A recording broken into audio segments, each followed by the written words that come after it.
The first rays of dawn stretched across the hills of Israel, painting the valleys in shades of gold and amber.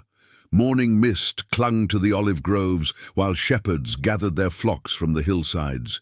Farmers stepped into their vineyards with worn hands and hopeful hearts, and merchants lifted the wooden shutters of their market stalls as another day began in the Promised Land.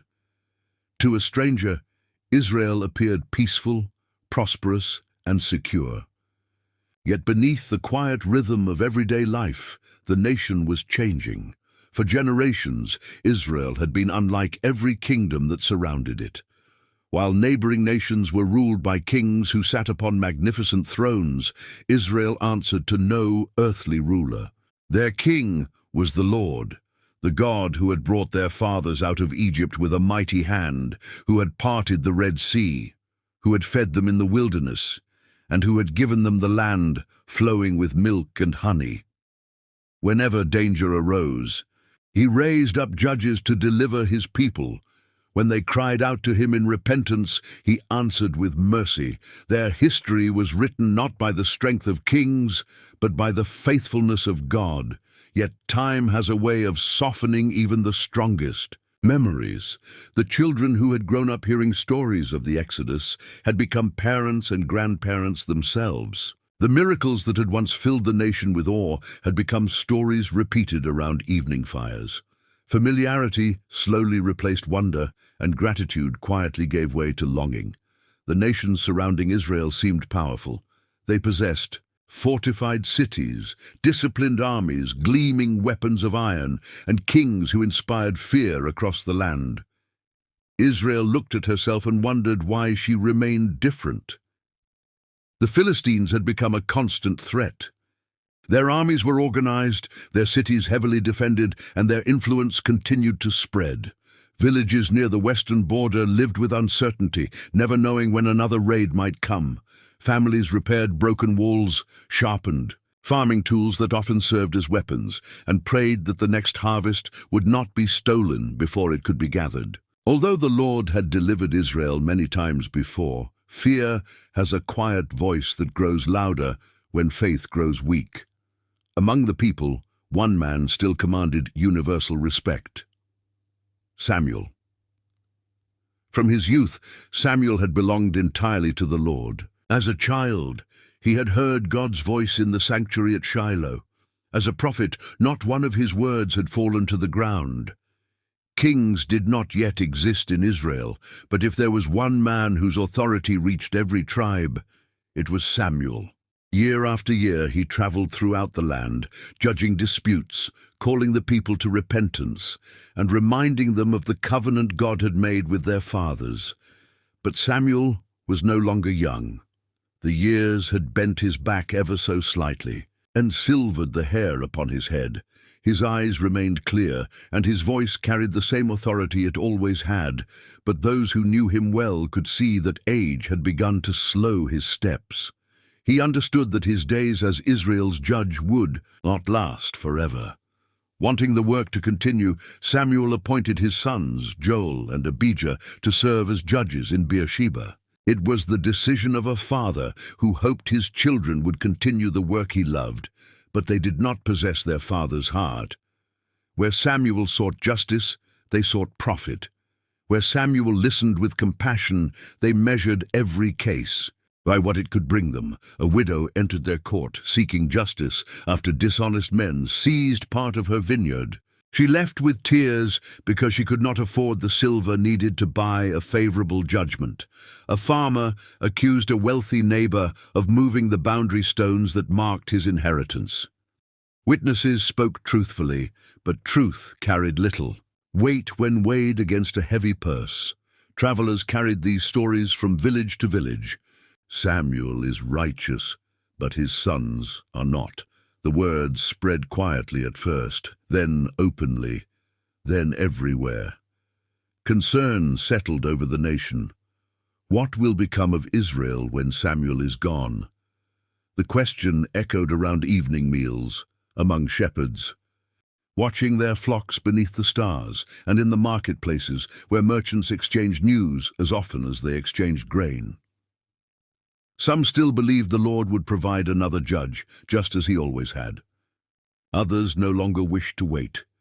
One evening, elders from several tribes gathered beneath the shade of an ancient terebinth tree not far from Ramah. These were respected men, leaders of families, judges of villages, commanders of small militias, and keepers of tribal traditions. Their faces bore the marks of years spent protecting their people. For a long while, no one spoke. The silence itself revealed the weight of the decision before them. Finally, an elder from Ephraim broke the silence. "We cannot continue like this." Another nodded. "Samuel has served us faithfully. No one questions that." "But what happens when he is gone?" An elder from Benjamin rested both hands upon his staff before speaking. "The Philistines grow stronger each year. Their armies are united under one ruler. We remain divided among tribes." A man from Judah looked across the circle. "Our fathers trusted the Lord. So should we." His words lingered in the evening air. Another elder answered quietly, "And yet, when the enemy comes, who gathers Israel together?" No one answered, because everyone knew sometimes they came, sometimes they did not. The tribes often fought bravely, but they rarely fought as one.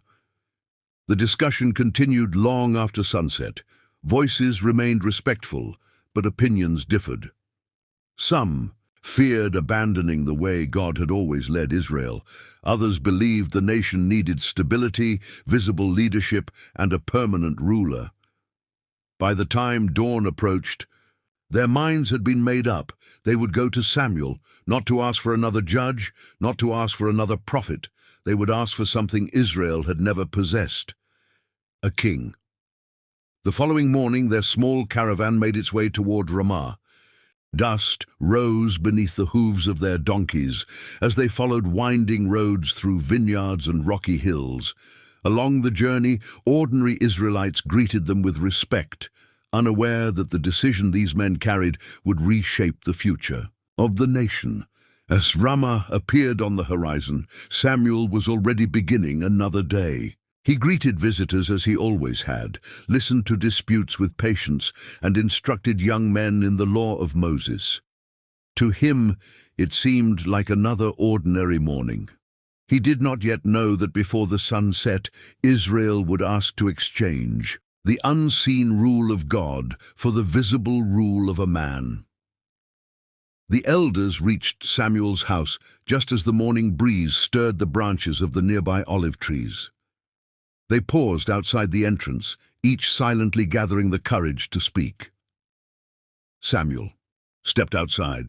His face brightened as he recognized them. "Peace be with you," he said warmly. The elders bowed. "Peace be with you also." Samuel welcomed them inside. He noticed immediately that something troubled them. There were no smiles, no casual conversation, only heavy hearts. Samuel waited patiently. At last the eldest among them rose to his feet. The elders remained standing before Samuel. Though each had come prepared to speak, now that the moment had arrived, the weight of their request settled heavily upon them. Samuel looked from one face to another. These were not strangers. Many of them had stood beside him during times of national crisis. Some had fought under the judges whom God had raised up.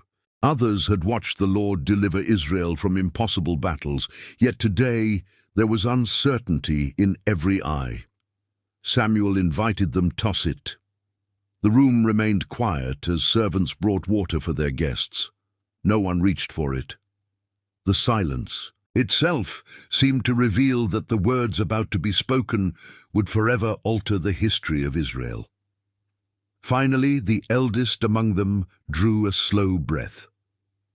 "You have served Israel faithfully all the days of your life. No one questions your devotion to the Lord." Samuel listened without interruption. "But the years have passed, and your strength is not what it once was." The prophet lowered his eyes, acknowledging what everyone already knew. Another elder continued, "Your sons do not walk in your ways." No anger crossed Samuel's face. Only sadness. He knew the accusation was true. Every report that had reached him had pierced his heart long before these men ever arrived. The elder spoke again. "The people are losing confidence." A long silence followed. Samuel waited. He sensed there was more. The elder looked around the room before speaking the words they'd all agreed upon during their journey. "Appoint for us a king." He hesitated. The room seemed to grow still. "To judge us, like all the other nations." Those words echoed in Samuel's mind. Like all the other nations. Not like the people chosen by God. Not like those delivered from Egypt. Not like the nation whose king ruled from heaven. Like everyone else. Samuel slowly rose to his feet. He walked toward the doorway and looked across the hills of Ramah. Shepherds moved quietly in the distance. Children played beneath the olive trees. Ordinary life continued, unaware that one conversation would change Israel forever. He closed his eyes. The memories came flooding back. He remembered hearing the voice of God as a child while serving in the tabernacle. He remembered Eli. He remembered the ark being taken by the Philistines. He remembered Mizpah, when Israel repented and the Lord thundered against their enemies. He remembered every victory God had given without the need for an earthly king. Turning back toward the elders, Samuel spoke softly, "Remain here." Without another word, he stepped away. The prophet walked alone until the sounds of the village faded behind him. He climbed a familiar hillside where countless times before he had sought the Lord in prayer. The wind moved gently through the grass as Heck knelt upon the ground. For a long moment, he said nothing. Then he lifted his eyes toward heaven. "Lord, your people ask for a king. Show me what I must do." Silence filled the hillside. Then the voice Samuel had known since childhood spoke once again. "Listen to the voice of the people in all that they say to you." Samuel remained motionless. The Lord continued, "For they have not rejected you. They have rejected me from being king over them." The words pierced Samuel's soul. He understood now that this request reached far beyond politics or leadership. It was spiritual. The people no longer desired the unseen rule of God. They wanted someone they could look upon, someone who would ride before their armies, someone who would wear a crown. The Lord continued speaking, "Just as they have done from the day I brought them out of Egypt until this day, forsaking me and serving other gods. So they are also doing to you." Samuel lowered his head. He felt no anger toward the people, only grief. The Lord's voice remained steady. "Now then, obey their voice. Only you shall solemnly warn them, and show them the ways of the king who shall reign over them." Samuel remained on the hillside for some time after the voice of the Lord became still. The wind continued to blow. Birds crossed the morning sky. Yet nothing felt the same. Israel had made its choice, and the Lord, in his sovereignty, would allow them to experience the consequences of that choice. At last Samuel rose to his feet. The prophet who had spent his life calling Israel back to God now carried a message they would not want to hear. He returned toward Ramah, where the elders were still waiting. Samuel descended the hillside with slow, measured steps. Every word the Lord had spoken echoed within his heart. Throughout his life, he had delivered messages of warning, correction, hope, and restoration. But never had he carried a message that grieved him quite like this one. Israel had not simply asked for another form of government. They had asked to replace complete dependence upon God with confidence in a human king. As he approached his home, the elders immediately rose to their feet. They searched Samuel's face, hoping to read the answer before he spoke. None of them dared break the silence. Samuel stood before them, his hands resting upon the staff that had accompanied him through countless years of ministry. His voice was calm, steady, without anger, without bitterness, but filled with sorrow. "You have asked for a king." The elders exchanged hopeful glances. Samuel continued, "Listen carefully to the words I am about to speak. These are not my words. They are the words of the Lord." The room became still. Even the servants stopped what they were doing. Every eye remained fixed upon the prophet. Samuel drew a slow breath. "This is what the king horns over. You will do." No one moved, no one interrupted. The warning had begun. "He will take your sons and appoint them to serve with his chariots and horses. Some will run before his chariots. Others will become commanders over thousands and commanders over 50s. Some will plow his fields. Others will harvest his crops. Still others will forge weapons of war and build equipment for his armies." The words settled heavily upon the room. Many of the elders had sons, young men, strong men, men who worked beside their fathers each day. Samuel's voice continued, "He will take your daughters." Several fathers lowered their eyes. "Some will become perfumers. Some will become cooks. Some will become bakers within his household." A deep silence followed. Samuel looked from one elder to another.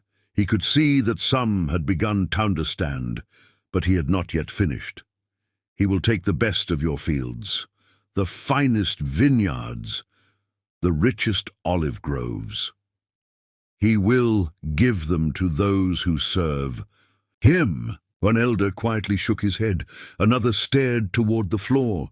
Samuel continued exactly as the Lord had commanded. "He will take 1/10 of your grain, 1/10 of your vineyards. He will give them to his officers and servants."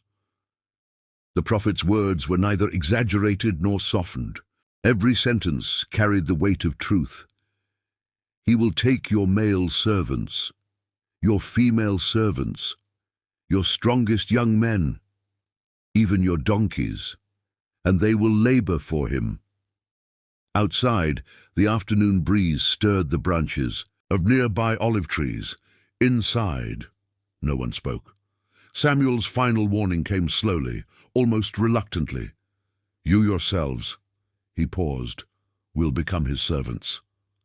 The words struck the room with greater force than any before them. The elders had imagined a king who would serve Israel.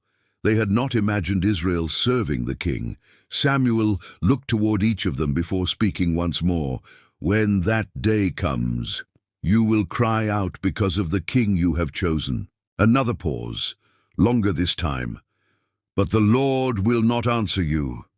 Silence. Complete silence. The warning had ended. For several moments the elders remained motionless. Each man wrestled with the prophet's words. Everything Samuel described sounded difficult, demanding, costly. Yet fear had already rooted itself deeply within their hearts. Finally, one of the younger elders rose. His expression remained respectful, but his decision had already been made. "No!" The single word echoed through the room. Another elder slowly stood beside him, then another. Soon every elder was on his feet. The first elder spoke again. "We will have a king." Several voices answered together. "Yes, we will have a king." The spokesman stepped forward. "Then we shall be like all the nations." He spoke confidently now, almost passionately. "Our king will judge us. He will go out before us. He will fight our battles." Samuel listened quietly. Those final words revealed everything. They were no longer looking first to the Lord. They were looking to a man, a visible leader, a warrior, someone they believed could accomplish what only God truly could. The prophet lowered his eyes. Years of ministry had taught him that a heart determined to ignore God's warning rarely changes through argument alone. Without another word, Samuel turned once more toward the place where he sought the Lord. The elders watched him leave. None tried to stop him. None changed their minds. Israel had made its choice, and heaven had heard it. The days passed quietly in the household of Kish. Morning after morning, Saul rose before the sun climbed above the hills of Benjamin. Like every member of his father's household, he labored from dawn until evening. He inspected fences that had been damaged by wandering animals, checked the wells that supplied water for the servants, and helped oversee the harvest that sustained the family throughout the year. Though Kish possessed wealth and influence, his home was not marked by luxury. It was known for order, discipline, and hard work. Every servant understood his responsibility, and Saul never considered himself above the work that needed to be done. Many admired him, some because of his remarkable height, others because of his quiet character. He spoke little. When he did, his words were measured. Unlike many young men his age, Saul never sought attention. He preferred the company of those who worked honestly rather than those who boasted loudly of their accomplishments. Kish often watched his son from a distance.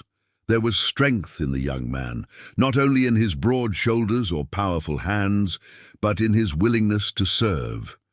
Yet even Kish could not see what the Lord already knew.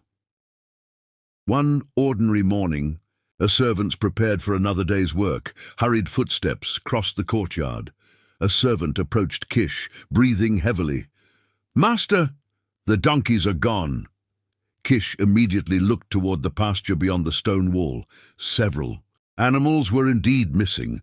The ropes that secured them had broken during the night. Tracks disappeared into the hills. Losing donkeys was no small matter. They were valuable animals, essential for transporting grain, supplies, and harvests. Replacing them would cost a great deal, and allowing them to wander freely could invite theft. Kish turned toward his son. "Saul." Saul stepped forward. "Yes, father." Kish pointed toward the distant hills. "Take one of these servants with you. Search for the donkeys. Do not return until every place has been carefully examined." Saul nodded without hesitation. "We will find them." Within minutes, Saul gathered a walking staff, filled a water skin, and prepared for the journey. One trusted servant joined him, carrying bread and supplies for several days. Neither of them expected the search to last long. They believed the animals had simply wandered into nearby valleys. By midday, they had searched every familiar pasture surrounding Kish's property. Nothing. Fresh tracks appeared briefly before disappearing among rocky ground. The servant knelt to examine the earth. "They came this way?" He looked farther, ahead, or perhaps they turned toward Ephraim. Saul studied the hills stretching before them. "Then we continue." Hour after hour they walked beneath the growing heat of the afternoon sun. They crossed narrow streams, climbed steep hillsides, searched wooded valleys where stray animals often gathered. Still, no donkeys. As evening approached, Saul looked across the fading landscape. "We'll make camp here." The servant nodded. Together they gathered dry branches and built a small fire beneath a cluster of terebinth trees. Their meal was simple: bread, dried figs, and water. Neither man spoke much. Both expected the next day would surely bring success. Morning arrived. The search continued. They entered the hill country of Ephraim, asking shepherds and travelers whether anyone had seen a wandering herd. Most shook their heads. Some pointed them toward distant valleys. Others wished them well before continuing on their journeys. Each new direction offered hope and ended in disappointment. The days blended together. Dust coated their sandals. The bread became scarce. The waterskins grew lighter. Their pace slowed beneath their relentless heat.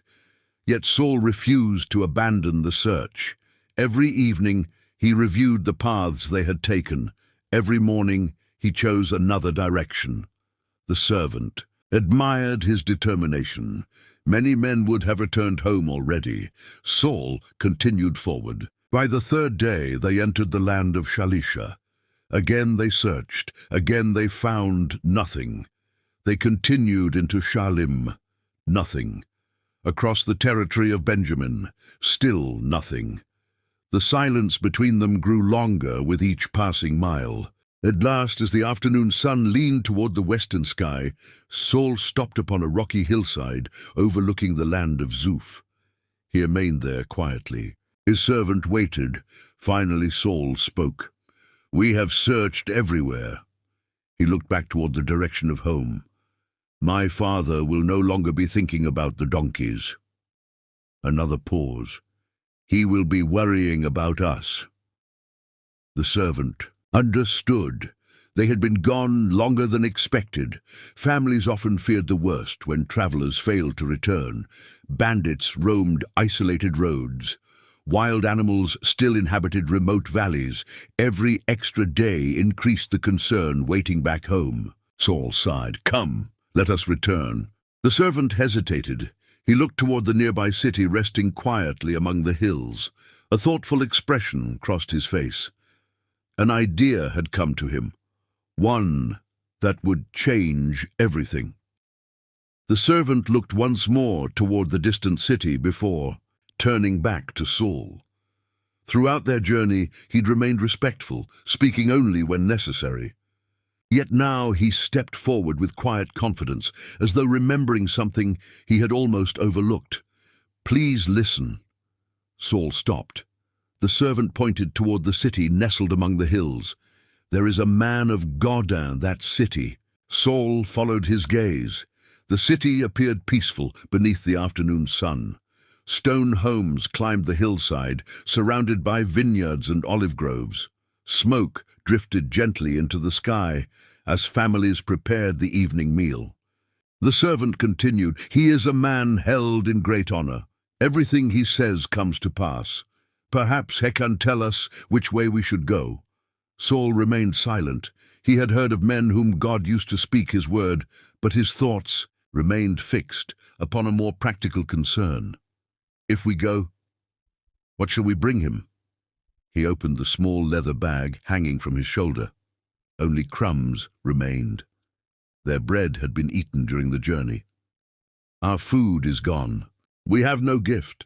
What do we have to offer the man of God?" The servant searched beneath his cloak.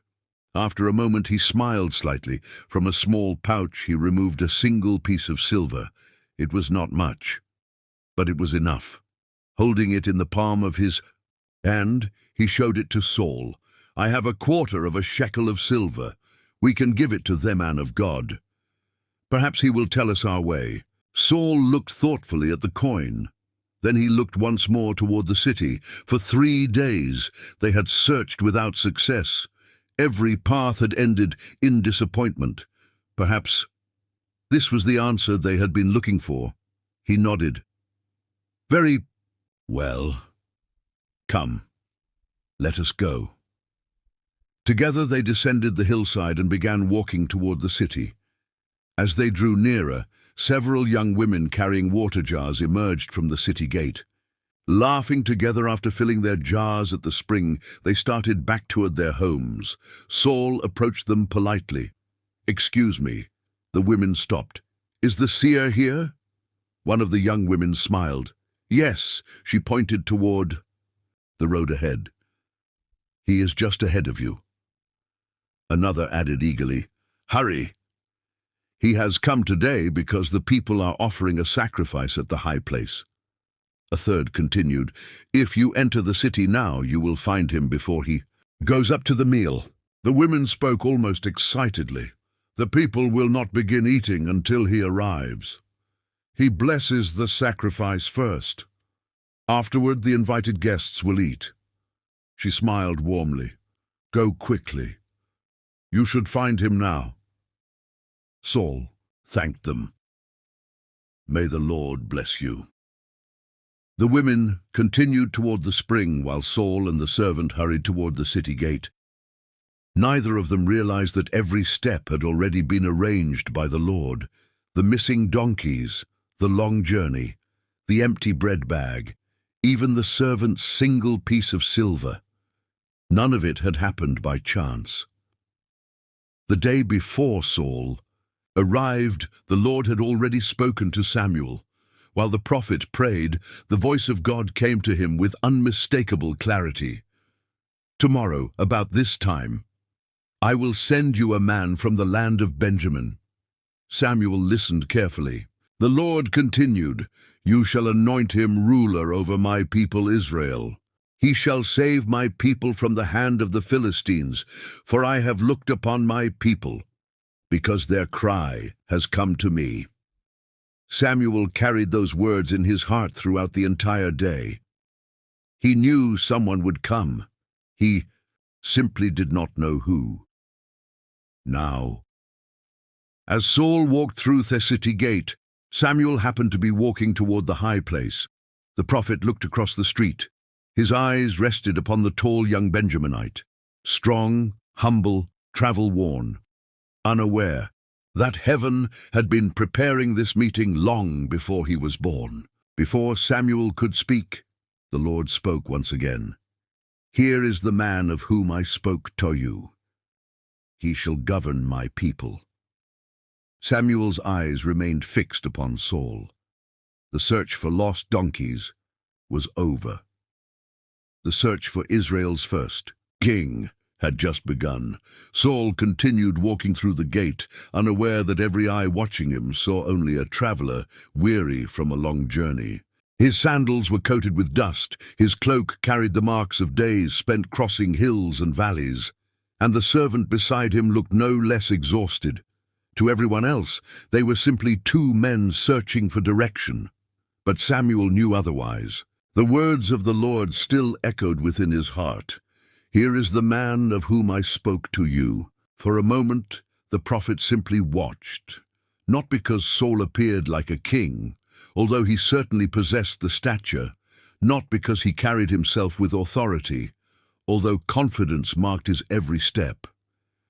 Samuel looked because God had spoken, and when God speaks, there is no uncertainty. Saul approached respectfully. He had no idea that the man standing before him already knew why he had come. Stopping only a few steps away, Saul bowed his head. "Please tell me, where is the house of the seer?" Samuel smiled gently.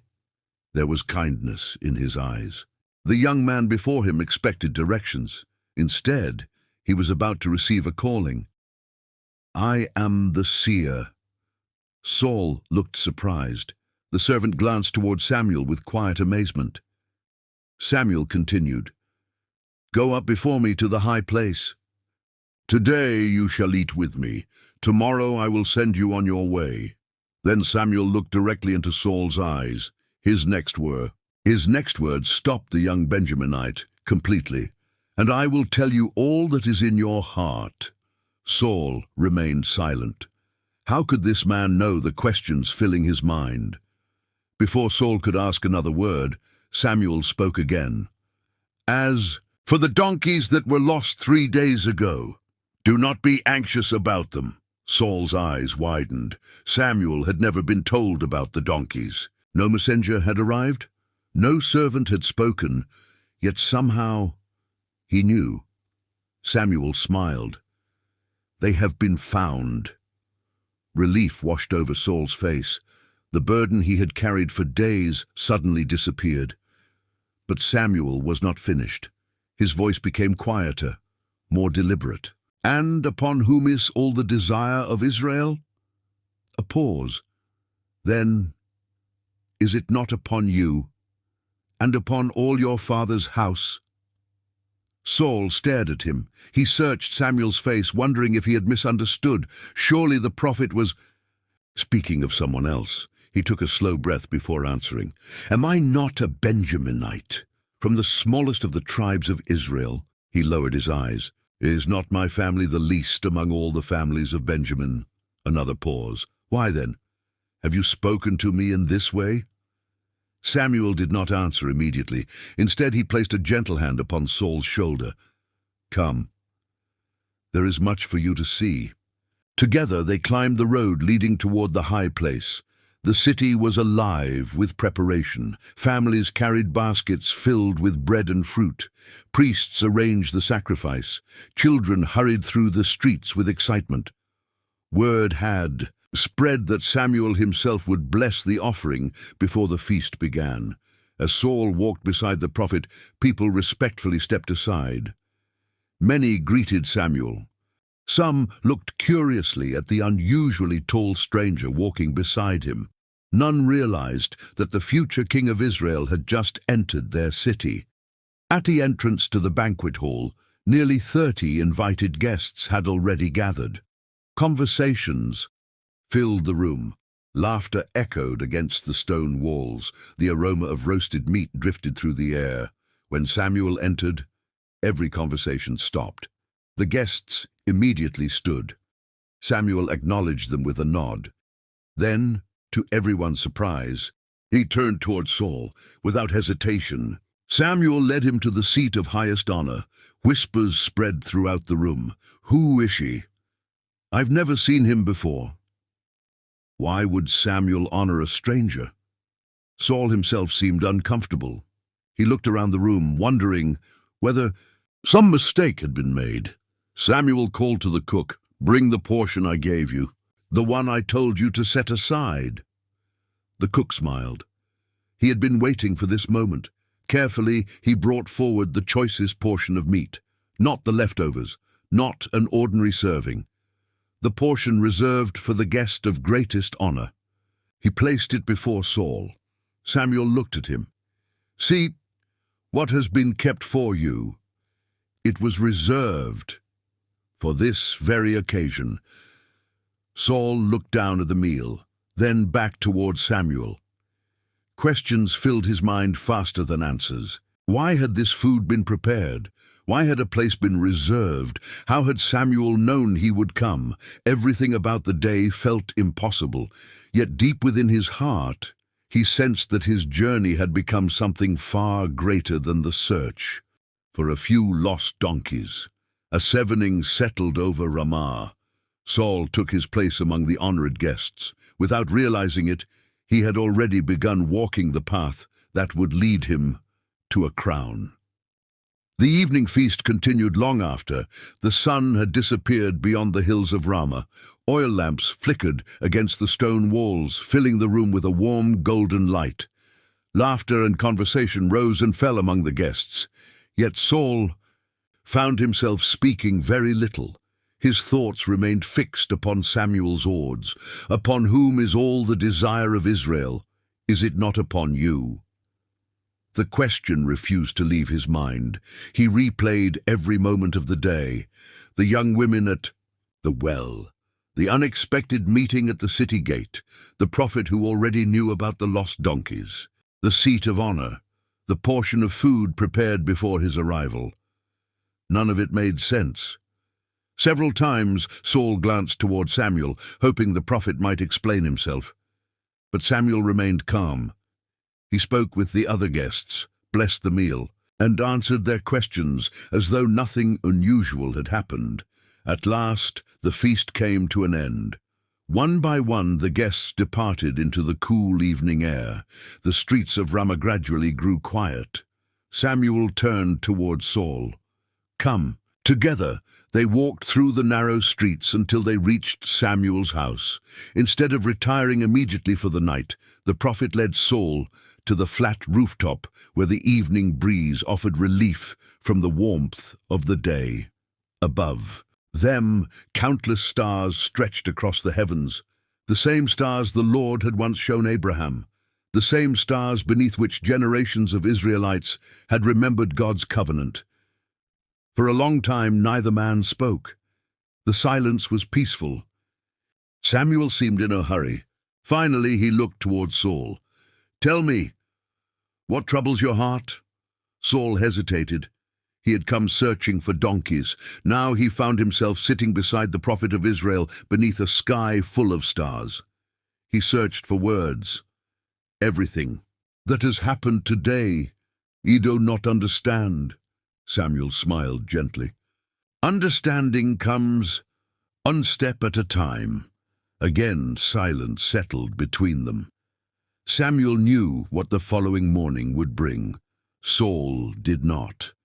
The prophet chose not to reveal everything at once. Instead, they continued speaking. Far into the night, they spoke about Israel, about the tribes, about the faithfulness of God throughout generations. Samuel listened carefully whenever Saul answered. He noticed the humility in the young Benjaminite. Saul did not boast. He did not seek greatness. He did not speak as though leadership belonged to him. These qualities pleased Samuel. Before long, the city had become completely still. Only the distant sounds of sheep and the occasional barking of a watchman's dog broke the silence. At last, Samuel rose. Rest now. Tomorrow, the Lord will reveal his purpose. Saul nodded. Though questions remained unanswered, an unusual peace settled over him. He lay down to sleep beneath the stars. Sleep came slowly. His mind wandered back through the events of the day. The prophet's welcome, the words about the donkeys, the mysterious statement concerning Israel, the honored seat. Nothing felt ordinary. Yet he could not imagine what awaited him at sunrise. Long before dawn, Samuel was already awake. He prayed quietly while the rest of the household slept. His thoughts were not upon politics, nor upon the desires of the people. His thoughts rested entirely upon the word the Lord had spoken. Tomorrow about this time, the appointed hour had arrived. As the first light touched the rooftops of Ramah, Samuel called to Saul. Rise. Saul opened his eyes and quickly prepared for the journey home. The servant gathered their belongings while Samuel walked with them toward the edge of the city. Morning merchants were only beginning to open their stalls. Women carried fresh water from the well. Children swept the entrances of their homes. Life in Ramah was just beginning. At the city gate, Samuel stopped. He looked toward the servant. Go, on ahead. The servant looked at Saul. Saul nodded. Without question, the servant continued down the road alone. Samuel waited until the servant had disappeared beyond the bend. Then he turned toward Saul. The road became quiet. No crowds, no guests, no distractions. Only the prophet and the young man whom God had chosen. Samuel reached beneath his cloak. Slowly, he removed a small flask. Inside was olive oil, consecrated, prepared for a sacred purpose. Saul watched in silence. He had no idea what Samuel intended to do. The prophet stepped closer. His expression was filled with both joy and solemn responsibility. The moment heaven had appointed had finally arrived. Samuel held the small flask of oil in both hands. For years it had been reserved for sacred purposes, used only when the Lord commanded someone to be set apart for his service. Never before had Samuel used it to anoint a king. Israel had never had one. The morning breeze moved gently across the hillside. Birds greeted the new day as sunlight slowly spread across the land. Everything around them appeared ordinary, yet heaven itself watched this moment. Saul stood quietly before the prophet. Questions filled his mind, but he sensed that speaking would only interrupt what God himself had ordained. Samuel removed the stopper from the flask. The fragrance of fresh olive oil drifted into the cool morning air. Without hesitation, he poured the oil upon Saul's head. The oil flowed through his hair and down his face, glistening in the light of the rising sun. Then Samuel stepped forward and embraced him with a kiss, the ancient sign of blessing, honor, and acceptance. Looking directly into Saul's eyes, Samuel spoke the words the Lord had given him. Has not the Lord anointed you ruler over his inheritance? For a moment, time itself seemed to stand still. Saul did not move. He scarcely breathed. He had expected directions home. Instead, he had been anointed to become the first king of Israel. His thoughts raced.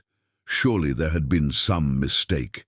He was the son of Kish, a Benjaminite, a farmer, not a prince, not a ruler, not a king. Samuel could see the questions written across Saul's face. He smiled gently. The Lord has chosen you, not because you sought this honor, but because he has appointed you. The prophet allowed the words to settle before continuing. As you leave today, the Lord will confirm his word through signs. Saul listened intently. Every word carried the weight of certainty. There was no hesitation in Samuel's voice, no doubt, only confidence in what God had spoken. When you depart from me, you will meet 2 men near Rachel's tomb in the territory of Benjamin. They will tell you that the donkeys have been found. They will also tell you that your father is no longer worried about the animals, but about you. Saul nodded slowly. Samuel continued. Then you will go farther and come to the great tree of Tabor. There you will meet 3 men going up to worship God at Bethel. One will carry 3 young goats. Another will carry 3 loaves of bread. The third will carry a skin of wine. The prophet paused briefly. They will greet you, and they will give you 2 loaves of bread. Receive them. Saul wondered why strangers would offer him food. Yet after everything that had happened, he no longer questioned whether Samuel's words would come to pass. He simply listened. Samuel's expression became even more serious. After that, you will come to Gilboa of God. There is a garrison of the Philistines. As you enter the town, you will meet a company of prophets coming down from the high place. They will be playing the harp, the tambourine, the flute, and the lyre. They will be prophesying. The prophet looked steadily at Saul. His next words carried extraordinary promise. Then the Spirit of the Lord will rush upon you. You will prophesy with them, and you shall be changed into another man. A deep silence followed. No ordinary man could promise such things, only a prophet speaking the word of the Lord. Samuel rested a hand upon Saul's shoulder. When these signs come to pass, do whatever your hand finds to do. A gentle smile crossed the prophet's face. For God is with you. Those final words settled deeply within Saul's heart. For the first time since arriving in Ramah, the confusion that had filled his mind began to give way to quiet, faith. He still did not understand everything. He could not imagine himself ruling Israel. He had never worn armor into battle. He had never commanded an army. He'd never sat upon a throne, yet one truth had become impossible to deny. The Lord had called him, and if the Lord had called him, the Lord would also prepare him. Samuel looked down the road leading toward Gilgal. One final instruction remained. Go down before me to Gilgal. Wait there 7 days. I will come to you. I will offer burnt offerings and peace offerings. Then I will tell you what you must do. Saul bowed respectfully. I will do as you have said. The prophet nodded. No more needed to be spoken. The anointing had taken place. The word of the Lord had been given. The journey that had begun with the search for lost donkeys had become the beginning of Israel's monarchy. Saul turned and began walking down the road. He had arrived in Ramah as the son of Kish. He departed, carrying a secret known only to himself, Samuel, and God. As Saul continued down the road, the morning air felt different than it had only moments before. The same hills stretched before him. The same trees lined the path. The same birds sang from the branches overhead. Yet everything seemed new. A short time earlier, he'd walked as the son of Kish, concerned only with finding his father's lost donkeys. Now every step carried the weight of a calling that no one else yet knew. The servant soon rejoined him farther down the road. He looked at Saul with curiosity. The conversation with Samuel had taken much longer than expected. Although the servant wished to ask what had happened, he sensed from Saul's expression that this was not the time. Instead, they continued walking together in silence. The road wound through the countryside toward Benjamin. Travelers occasionally passed them, offering greetings before continuing on their way.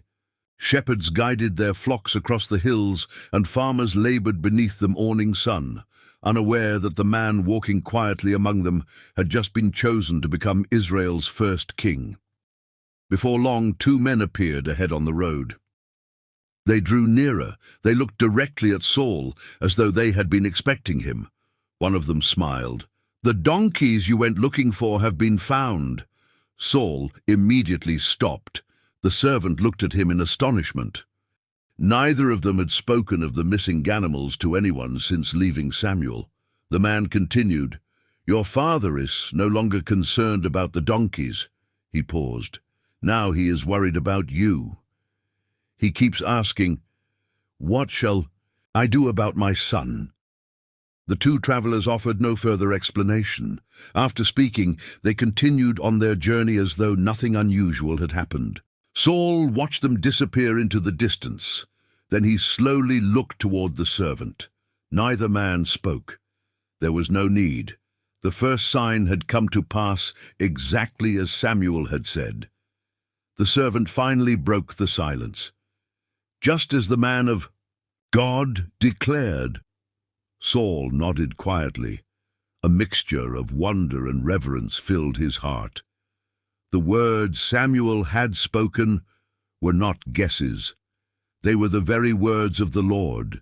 Encouraged by what had just happened, Saul and the servant continued their journey. The sun climbed higher into the sky as they followed the road toward the great tree of Tabor. Travelers passed them from time to time, many carrying animals or supplies for worship. Then Saul noticed 3 men approaching from the opposite direction. One carried 3 young goats. Another balanced 3 freshly baked loaves of bread. The third carefully held a skin of wine across his shoulder. As the men drew near, they greeted Saul warmly. "Peace be with you." "And with you." Without hesitation, the man carrying the bread removed 2 loaves and placed them into Saul's hands. "Take these." Saul hesitated.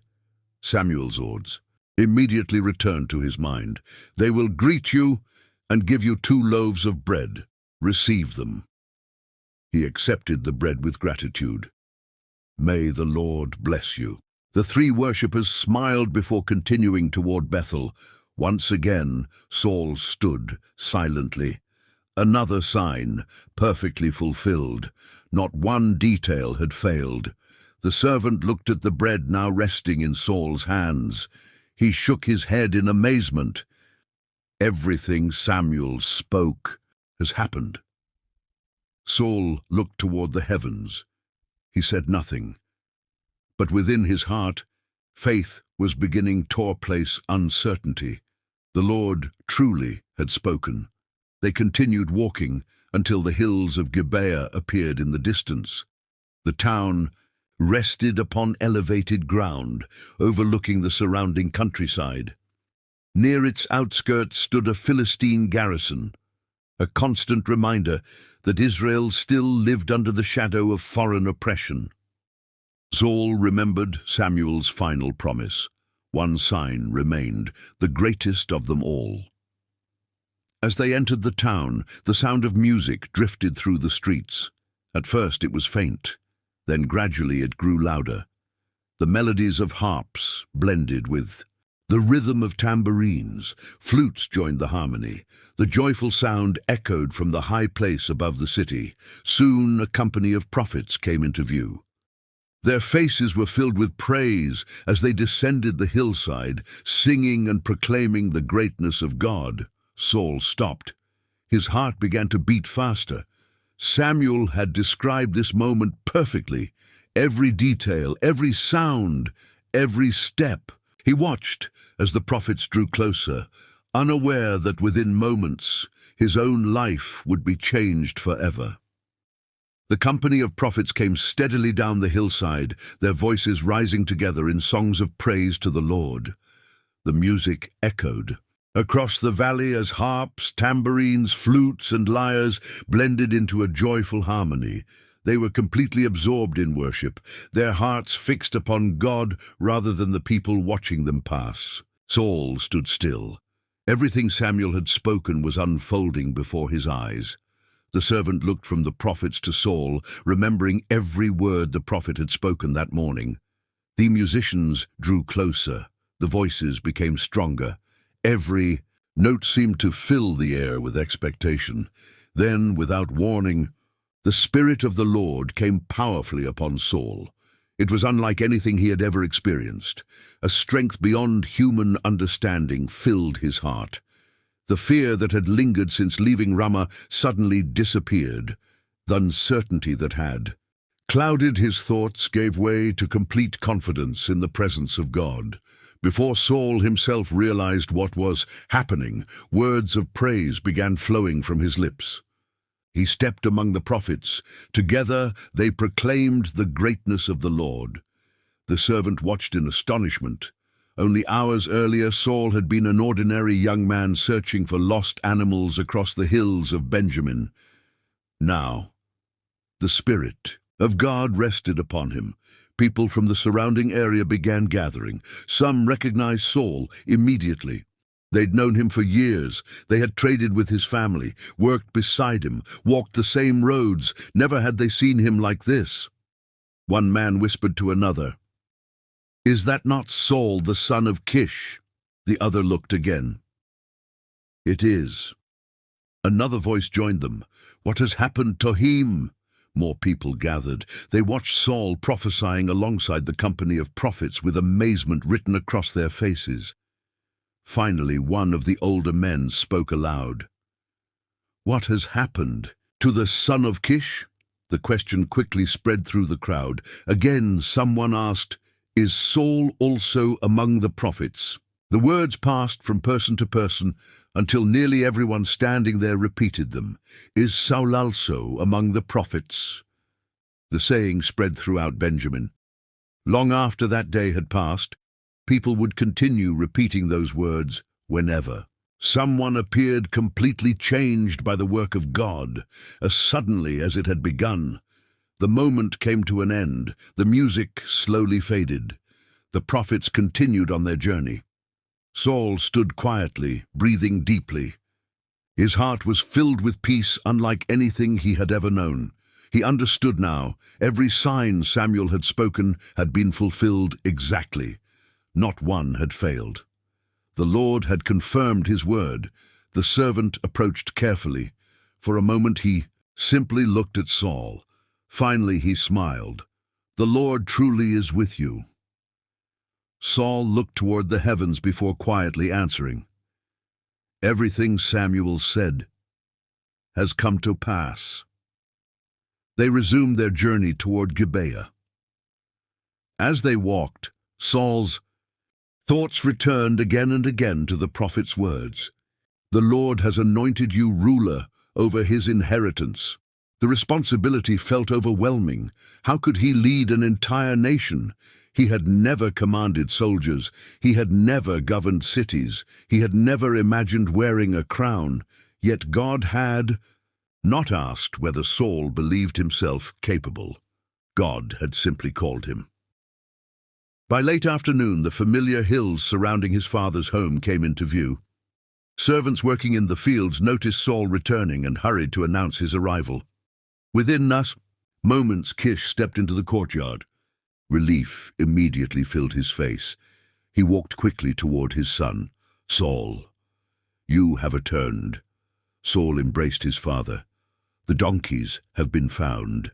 Kish smiled with gratitude. "Praise be to the Lord." Only then did Saul realize how deeply his father had worried during his absence. The donkeys had become unimportant. The safety of his son had mattered far more. As father and son entered the house, another member of the family approached with obvious curiosity. Saul's uncle had already heard that Samuel had met them on the journey. He wasted little time asking the question that had filled his mind all day. "Where did you go?" Saul answered honestly, "To look for the donkeys. When we could not find them, we went to Samuel." His uncle's eyes widened. Meeting the prophet of Israel was no ordinary event. He stepped closer. "Tell me, what did Samuel say to you?" Saul paused. He remembered every word: the anointing, the oil, the promise, the calling, the kingdom. Yet he also remembered the weight of the secret now entrusted to him. Looking calmly at his uncle, Saul answered only what was necessary. "He told us plainly that the donkeys had been found." His uncle waited.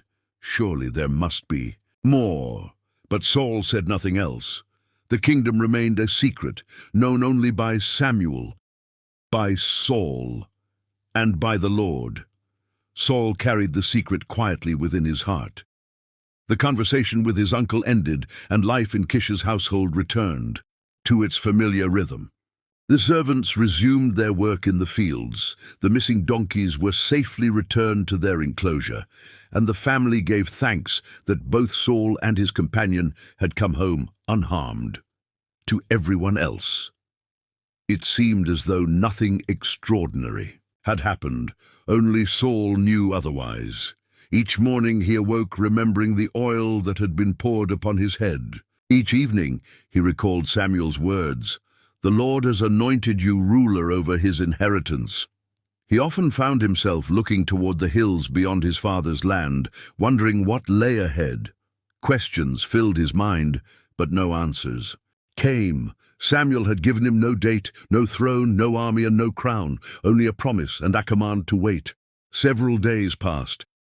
Then, throughout the tribes of Israel, messengers began traveling from village to village with an important announcement. Samuel had summoned all Israel to gather before the Lord at Mizpah. The news spread quickly. Families prepared for the journey. Village elders called meetings.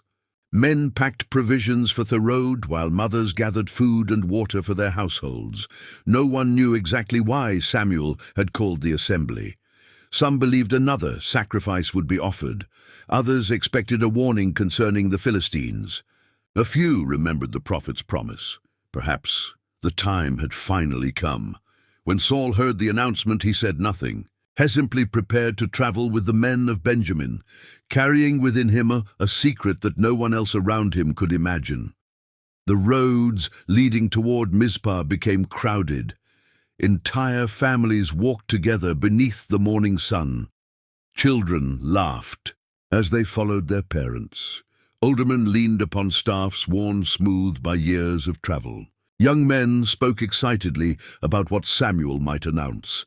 As tribe after tribe arrived, tents began appearing across the surrounding hillsides. Smoke from hundreds of cooking fires drifted into the evening sky, while conversations echoed throughout the growing camp. It had been many years since so much of Israel had gathered in one place. At dawn the following morning, a trumpet sounded across the valley. The people assembled before Samuel. Thousands stood quietly. Representatives from every tribe waited in respectful silence as the aged prophet stepped forward. His white hair moved gently in the morning breeze. His eyes slowly swept across the great assembly. He recognized many faces, men he had judged, families he had counseled, children he had blessed. This was the nation he had served for nearly his entire life. When Samuel spoke, his voice carried clearly across the crowd. "Thus says the Lord, the God of Israel." Immediately the murmuring ceased. Every ear listened. "I brought Israel up out of Egypt. I delivered you from the hand of the Egyptians. I rescued you from every kingdom that oppressed you." The people stood quietly. Samuel continued, "Yet today," his voice became heavier, "you have rejected your God."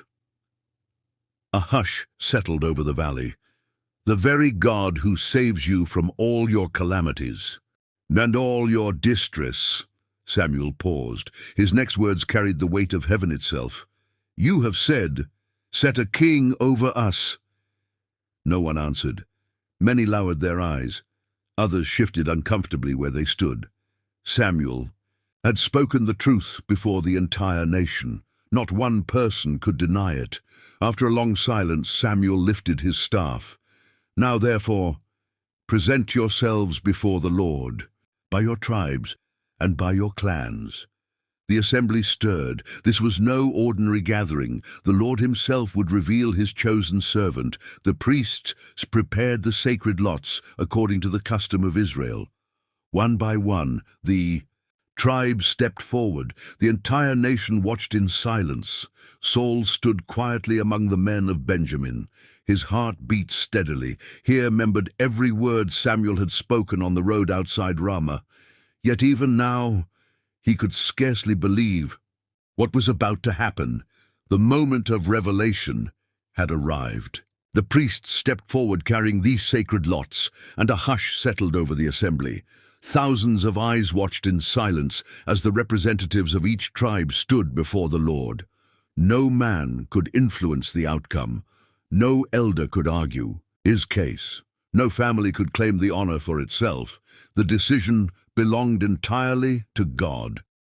Samuel stood beside the priests, his hands folded before him. Though he already knew whom the Lord had chosen, he allowed the process to unfold before the nation.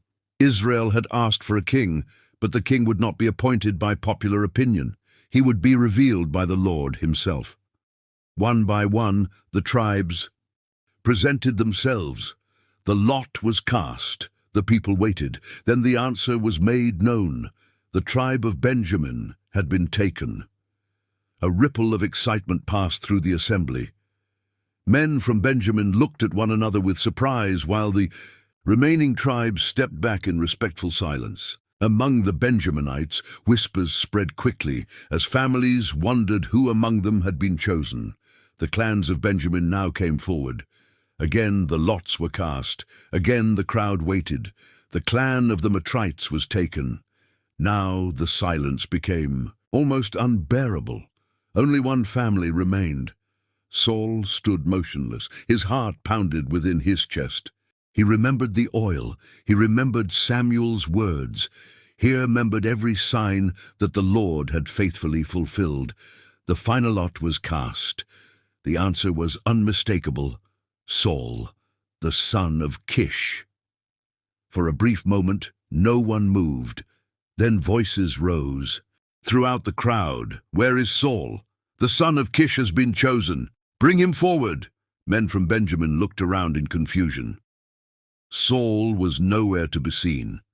The excitement that had filled the gathering slowly gave way to uncertainty. Some searched among the families of Benjamin.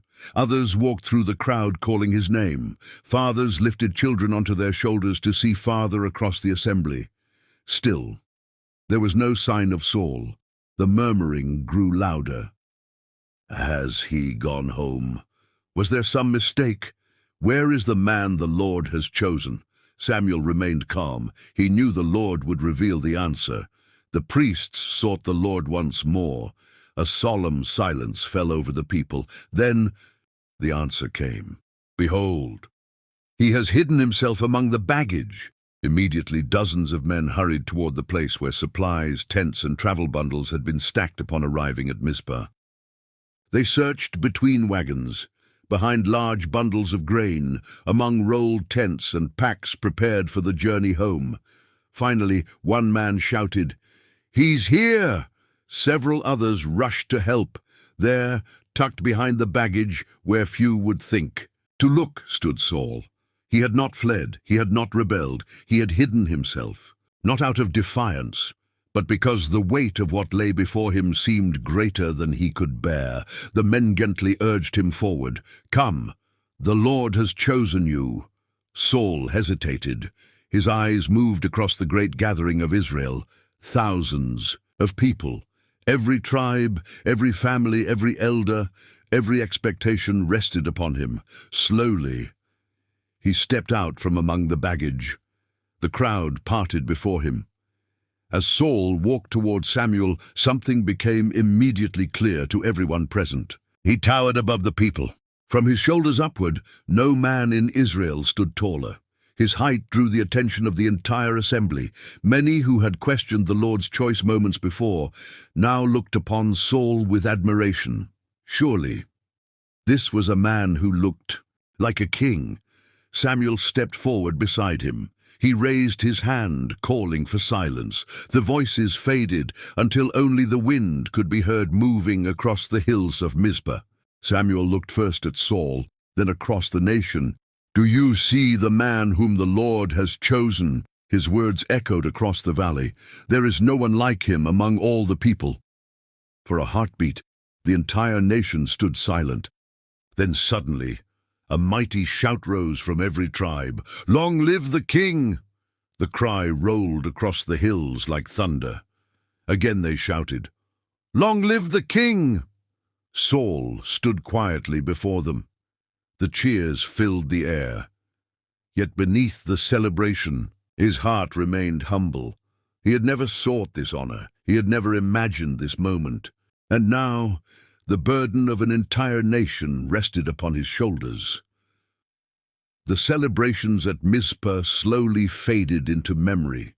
The crowds returned to their homes, the tents were taken down, and the roads that had been filled with the tribes of Israel became quiet once again. Israel finally had a king, yet little seemed to change. There was no royal palace waiting for Saul. No throne stood ready for him. No army marched behind him. No crown rested upon his head. Instead, Saul returned to Gilboa, the town he had always called home. The fields still needed tending. The livestock still required care. Life appeared almost unchanged, as though the events at Mizpah had been nothing more than a distant memory. The scriptures tell us that Saul returned home, accompanied by valiant men whose hearts God had touched. They willingly followed him, believing that the Lord had chosen Israel's first king. But not everyone shared their faith. Some men looked upon Saul with contempt. They questioned God's choice. They refused to honor him. The Bible records their words. "How can this man save us?" They despised Saul. They brought him no gifts. They refused to acknowledge him as their king. Yet Saul answered them with silence. He did not argue. He did not threaten them. He did not attempt to force their loyalty. Instead, he held his peace. For a time, Israel's first king remained a quiet man, waiting as events unfolded according to the Lord's timing. But beyond Israel's borders, an enemy was already moving. Far to the east, across the Jordan River, Nahash the Ammonite gathered his army. For years, the Ammonites had threatened the tribes living east of the Jordan, and now Nahash saw an opportunity to strike once again. News of Israel's new king had reached him, but he was not impressed. In his eyes, Israel remained divided, weak, and vulnerable. Confident in the strength of his army, Nahash marched toward the city of Jabesh-Gilead. The people of Jabesh looked from their walls as the Ammonite forces surrounded the city. Soldiers tightened their grip on their weapons while families hurried behind closed gates. Fear spread quickly through the streets. The elders of the city knew they could not withstand a long siege, so they went out to meet Nahash. Hoping to spare their people, they pleaded for peace. "Make a treaty with us, and we will serve you." For a brief moment, it seemed peace might still be possible. Nahash looked upon them without mercy. Then he answered, "On this condition I will make a treaty with you." The men listened. Their hope quickly faded. "That I gouge out the right eye of every one of you." A stunned silence followed. Then Nahash finished his sentence, "and thus bring disgrace upon all Israel." The words struck the leaders of Jabesh with horror. This was no treaty. It was humiliation. Before them stood an enemy who desired not only victory, but disgrace. Silence settled between the men. The walls of Jabesh-Gilead stood behind them, while the army of Ammon surrounded the city before them. The elders understood that Nahash had left them with an impossible choice. To resist meant certain bloodshed. To surrender meant living the rest of their lives in humiliation. At last, one of the elders found the courage to speak. "Give us 7 days' respite that we may send messengers through all the territory of Israel. Then, if there is no one to save us, we will give ourselves up to you." Nahash considered their request. He did not fear Israel. The tribes were scattered throughout the land. Even if they wished to unite, the journey would take time. 7 days would change nothing. Confident that no rescue would come, Nahash agreed. The gates of Jabesh closed once again. Inside the city, fear spread from house to house. Mothers embraced their children. Fathers sharpened weapons they knew were too few and too old to stand against the Ammonite army. The elders wasted no time. Messengers were chosen and sent in every direction, carrying the desperate plea of a city standing on the edge of destruction. Across hills and valleys they traveled, through villages and towns, along dusty roads and narrow mountain paths. Their message remained the same. Jabesh Gilead would fall unless Israel came. When the messengers reached Gilboa, Saul's hometown, they gathered the people together and delivered the news. The city fell silent. Then the people lifted up their voices and wept. Fear spread through the crowd, for no one knew how Israel could answer such a threat. At that very moment, Saul was returning from the fields. Though chosen king, he'd not abandoned the work of his father. He walked behind his oxen ash he had done before Samuel ever poured oil upon his head. His hands still bore the marks of honest labor. As Saul entered the town, he saw the people weeping openly. He stopped. Looking upon the crowd, he asked, "What troubles the people that they weep?" The messengers repeated every word spoken by the men of Jabesh. They told him of Nahash. They told him of the siege. They told him of the demand that every right eye be gouged out. When Saul heard these words, something changed within him. The scriptures declare, "And the Spirit of God rushed upon Saul when he heard these words, and his anger was greatly kindled." This was not the anger of wounded pride, nor the anger of a king whose authority had been challenged. It was righteous anger stirred by the Spirit of God, a zeal to defend the people whom the Lord had called his own. Without delay, Saul took a yoke of oxen and cut them into pieces. He sent the pieces throughout the territory of Israel by the hands of messengers, saying, "Whoever does not come out after Saul and Samuel, so shall it be done to his oxen." The message spread swiftly across the land. The fear of the Lord fell upon the people.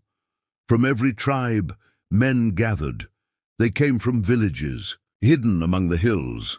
They came from fertile valleys and rugged wilderness. They left their homes, their fields, and their flocks. For the first time since Saul had been chosen king, Israel answered with one heart. At Bezek they assembled before Saul. 300,000 men of Israel stood ready. 30,000 men came from Judah.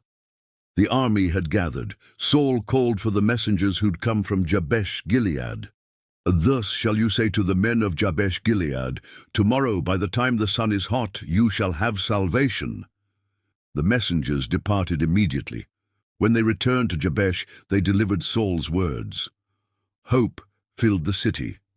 The people who had wept now rejoiced, believing that the Lord had heard their cry. The next morning, before dawn, Saul divided his army into 3 companies.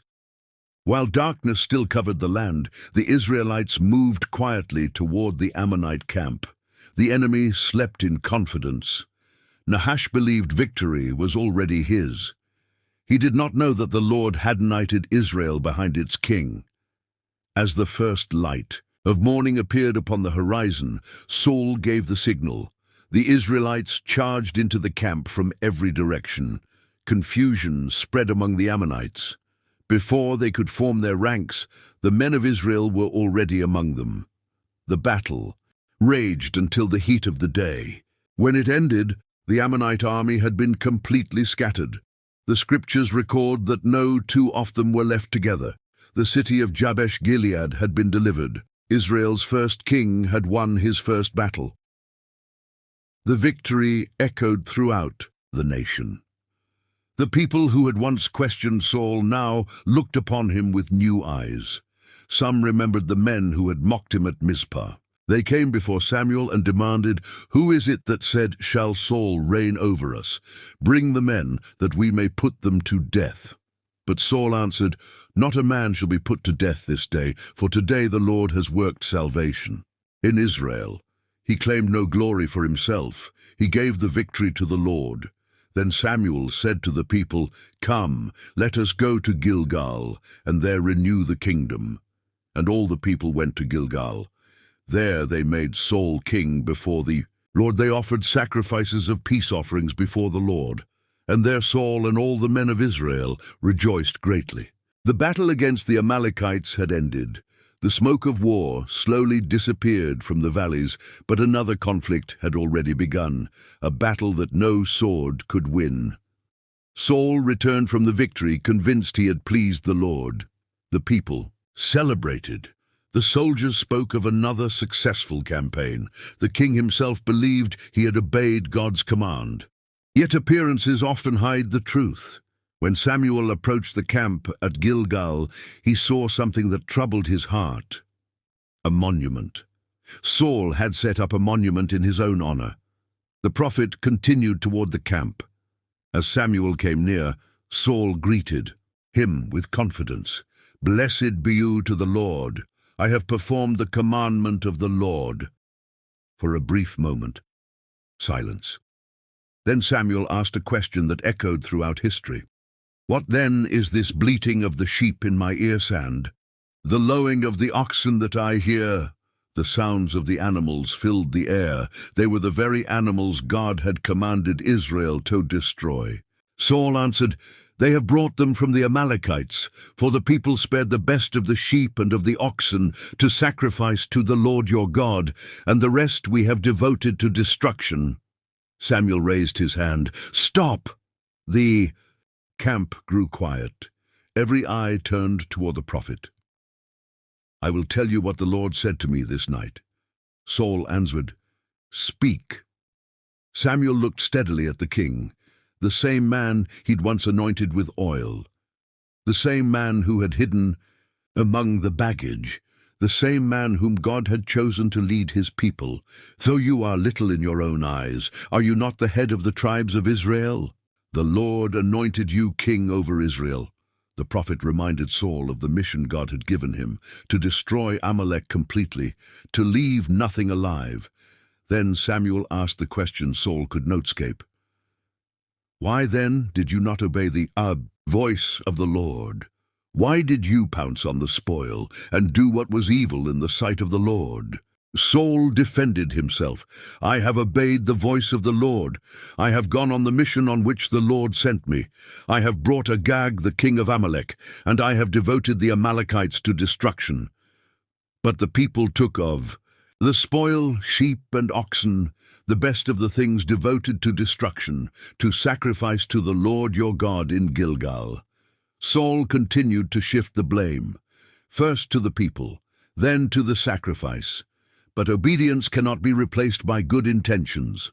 Samuel spoke words that have echoed through generations.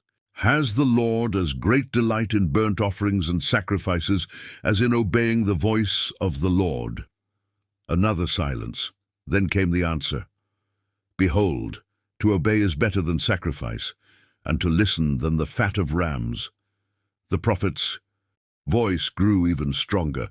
"For rebellion is as the sin of divination, and presumption is as iniquity and idolatry." Then came the words Saul never imagined he would hear. "Because you have rejected the word of the Lord." A pause. Every soldier listened. Every elder remained still. "He has also rejected you from being king." Those words struck Saul harder than any weapon upon a battlefield. The victory over Amalek's suddenly meant nothing. The monument, the celebration, the sacrifices, none of them could restore what had been lost. Saul finally answered, "I have sinned, for I have transgressed the commandment of the Lord and your words because I feared the people and obeyed their voice. For the first time, The king confessed. But the consequences remained. Samuel turned to leave. Saul reached out and seized the edge of the prophet's robe. The garment tore in his hand. Samuel stopped. He looked at the torn robe. Then he looked back at Saul. "The Lord has torn the kingdom of Israel from you this day and has given it to a neighbor of yours who is better than you." The words hung in the air. Saul knew the kingdom would not remain in his family. God had already chosen another. Yet Saul did not know his name, neither did the people. Far away, in the quiet hills of Bethlehem, a young shepherd tended his father's sheep. He had never stood before an army. He had never entered a palace. He had never imagined that the Lord was preparing him for a throne. While Saul struggled to hold on to a kingdom, God was already preparing the next king of Israel. Appearance. But the Lord looks on the heart, Jesse called Abinadab, and made him pass before Samuel. But Samuel said, "Neither has the Lord chosen this one." Then Jesse made Shammah pass by. Samuel said, "Neither has the Lord chosen this." One by one, Jesse presented 7 of his sons before the prophet. One by one, the answer remained the same. The Lord had not chosen them. Samuel looked at Jesse and asked, "Are all your sons here?" Jesse answered, "There remains yet the youngest, but behold, he is keeping the sheep." Samuel immediately said, "Send and bring him, for we will not sit down until he comes here." A messenger hurried into the fields. Far from the sacrifice, the youngest son of Jesse faithfully watched over his father's sheep. He knew nothing of Samuel's visit. He knew nothing of Saul's rejection. He knew nothing of what the Lord was about to do. When David arrived, he was brought before Samuel. The scriptures describe him as ruddy, with beautiful eyes, and handsome. Then the Lord said, "Arise, anoint him, for this is he." Samuel took the horn of oil and anointed David in the presence of his brothers. The Spirit of the Lord rushed upon David from that day forward. Then Samuel rose and returned to Ramah. At the same time, the Spirit of the Lord departed from Saul, and a harmful spirit from the Lord troubled him. Saul's servants noticed the change. They said to him, "Behold now, a harmful spirit from God is tormenting you. Let our Lord now command your servants who are before you to seek out Ammon, who is skillful in playing the lyre. And when the harmful spirit from God is upon you, he will play it, and you will be well." Saul said to his servants, "Provide for me a man who can play well, and bring him to me." One of the young men answered, "Behold, I have seen a son of Jesse the Bethlehemite, who is skillful in playing, a man of valor, a man of war, prudent in speech, and a man of good presence, and the Lord is with him." Saul sent messengers to Jesse, saying, "Send me David your son, who is with the sheep." Jesse sent David to Saul with a donkey loaded with bread, a skin of wine, and a young goat. David came to Saul and entered his service. Saul loved him greatly, and David became his armor-bearer. Whenever the harmful spirit came upon Saul, David took the lyre and played it. Saul found relief, and the harmful spirit departed from him. Little did Saul know, the young shepherd who brought him peace with the sound of a harp would one day inherit the kingdom the Lord had taken away from him. Peace did not last long in Israel. While Saul remained upon the throne, the Philistines once again gathered their armies for war. They assembled at Soko in Judah, while Saul and the men of Israel gathered in the valley of Elah. The 2 armies stood on opposite mountains, separated by the valley below. For 40 days, morning and evening, a champion came out from the Philistine camp. His name was Goliath of Gath. He was clothed in bronze armor and carried a massive spear. His height alone struck fear into the hearts of Israel's soldiers. Standing before the armies, he cried out, "Choose a man for yourselves and let him come down to me. If he is able to fight with me and kill me, then we will be your servants. But if I prevail against him and kill him, then you shall be our servants and serve us." Again and again, Goliath defied the armies of the living God. The scriptures tell us that when Saul and all Israel heard these words, they were dismayed and greatly afraid. Far from the battlefield in Bethlehem, Jesse called his youngest son. David had been moving between Saul's court and his father's sheep. Though he served the king by playing the lyre, he also returned home to care for the flock. One morning, Jesse said to David, "Take for your brothers an ephah of this parched grain, these 10 loaves, and carry them quickly to the camp. Also take these 10 cheeses to the commander of their 1,000. See if your brothers are well, and bring some token from them." David rose early in the morning. Leaving the sheep with the keeper, he took the supplies and traveled to the valley of Elah. As he arrived, the army of Israel was going out to the battle line, shouting the war cry. David greeted his brothers. While he was speaking with them, Goliath came forward from the Philistine ranks and spoke the same words he had spoken for 40 days. David heard him. The men of Israel fled from the giant in fear. David asked, "Who is this uncircumcised Philistine that he should defy the armies of the living God?"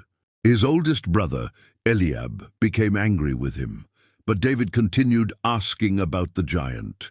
Soon word reached Saul that a young shepherd was speaking confidently against the Philistine champion. David was brought before the king. Saul looked upon the young man standing before him. He was not a seasoned warrior. He carried no armor. No sword hung at his side. Saul said, "You are not able to go against this Philistine to fight with him, for you are but a youth, and he has been a man of war from his youth." David answered, "Your servant used to keep sheep for his father, and when there came a lion or a bear and took a lamb from the flock, I went after him and struck him and delivered it out of his mouth. And if he arose against me, I caught him by his beard and struck him and killed him." David continued, "Your servant has struck down both lions and bears, and this uncircumcised Philistine shall be like one of them, for he has defied the armies of the living God." Then David declared the words that revealed where his confidence truly rested. "The Lord who delivered me from the paw of the lion and from the paw of the bear will deliver me from the hand of this Philistine." Saul listened. At last he answered, "Go, and the Lord be with you." Saul placed his own armor upon David. He put a bronze helmet on his head and clothed him with a coat of mail. David fastened the sword over the armor and tried to walk. Then he stopped. "I cannot go with these, for I have not tested them." David removed the armor. Instead, he took his staff in his hand, chose 5 smooth stones from the brook, placed them in his shepherd's bag, and approached the Philistine with only his sling in his hand. The battle that would change the course of Saul's reign was about to begin. David walked down into the valley. The shepherd's staff remained in one hand. His sling rested in the other. 5 smooth stones lay inside his shepherd's pouch. Across the valley, Goliath advanced with heavy steps. His armor glistened beneath the sun, and the man carrying his shield walked before him. When Goliath looked closely, he saw not a seasoned warrior, but a young shepherd. The Philistine stopped. He despised him. "Am I a dog that you come to me with sticks?" Then Goliath cursed David by his gods. He said, "Come to me, and I will give your flesh to the birds of the air and to the beasts of the field." David answered without fear, "You come to me with a sword, and with a spear, and with a javelin. But I come to you in the name of the Lord of hosts, the God of the armies of Israel, whom you have defied." The valley fell silent. The armies watched. David continued, "This day the Lord will deliver you into my hand, and I will strike you down and cut off your head. And I will give the dead bodies of the host of the Philistines this day to the birds of the air and to the wild beasts of the earth, that all the earth may know that there is a God in Israel." Then he declared the truth that neither army would ever forget, and that all this assembly may know that the Lord saves not with sword and spear. For the battle is the Lord's, and he will give you into our hand. As soon as Goliath began moving toward him, David ran quickly toward the battle line. Reaching into his bag, he took out a stone. He placed it into his sling. He swung it with all his strength. The stone flew through the air. It struck the Philistine in the forehead. The stone sank deep into his forehead, and Goliath fell face down upon the ground. A moment of silence swept across the valley. The giant who had terrified Israel for 40 days had fallen, David Ranto the Philistine. He stood over him, took Goliath's own sword from its sheath, and killed him. Then he cut off his head. When the Philistines saw that their champion was dead, they fled. Immediately the men of Israel and Judah shouted and pursued them as far as Gath and the gates of Ekron. The Philistine army scattered before them, and many fell along the road. When the battle ended, the Israelites returned from pursuing the Philistines and plundered their camp. David took the head of Goliath and brought it to Jerusalem, while he placed the giant's armor in his tent. As Saul watched David go out against the Philistine, he asked Abner, the commander of the army, "Whose son is this youth?" Abner answered, "As your soul lives, O king, I do not know." After David returned from striking down Goliath, Abner brought him before Saul with the head of the Philistine still in his hand. Saul asked him, "Whose son are you, young man?" David answered, "I am the son of your servant Jesse the Bethlehemite." That day marked more than Israel's victory over the Philistines. It marked the beginning of a new chapter in Saul's reign. The young shepherd, who had once soothed the king with the sound of a harp, had now become the hero of Israel. The people rejoiced. The army celebrated. But before long, the songs of victory would become the seed of jealousy, and the heart of Israel's first king would begin to change. The victory over Goliath spread throughout all Israel. The Philistines had fled before the armies of Israel, and the nation rejoiced in the deliverance the Lord had given them. David returned from the battle as an unknown shepherd no longer. The young man who had faced the giant with only a sling and a stone had become known throughout the land. As Saul watched David, he would not let him return to his father's house. From that day forward, David remained with the king. Jonathan, the son of Saul, saw something in David that few others understood.